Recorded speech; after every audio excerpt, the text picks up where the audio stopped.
Chapitre 1. Risques et tensions sur les ressources. Toutes les sociétés sont confrontées au risque. Mais qu'est-ce qu'un risque? Un aléa est un élément dangereux susceptible de survenir. Une inondation par exemple. En présence d'enjeux humains, matériels, environnementaux, c'est-à-dire quand il menace une société, l'aléa devient un risque. Un séisme dans un désert n'est donc pas un risque. Il ne touche aucune population ni aucun bien. Les sociétés sont exposées à deux types de risques, les risques naturels et les risques technologiques. Les risques naturels sont par exemple les inondations, les éruptions volcaniques, les séismes, les cyclones. L'exposition des sociétés aux risques naturels augmente avec le réchauffement climatique, surtout dans les grands foyers de peuplement.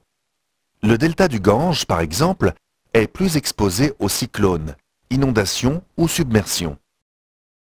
Les risques technologiques sont liés aux activités humaines, accidents industriels, nucléaires, marées noires. L'exposition des sociétés à ces risques augmente avec le développement technologique. Plus une société est pauvre, plus elle est vulnérable. Ainsi, de 1995 à 2014, seuls 26% des catastrophes ont eu lieu dans les pays à faible développement. Mais ces derniers totalisent pourtant 90% des victimes. Le niveau de développement des pays détermine aussi l'accès aux ressources, notamment aux ressources majeures que sont l'eau et l'énergie. L'eau est abondante, mais inégalement répartie dans le monde. L'abondance et la répartition des ressources énergétiques varient elles aussi selon les pays. La croissance démographique et économique, mais aussi l'évolution des modes de vie, font augmenter la pression sur les ressources. Cette pression entraîne des pénuries et des dégradations de l'environnement. Face à cela, les enjeux de la transition écologique sont multiples. Développement durable, lutte contre le réchauffement climatique, conditions de vie des populations.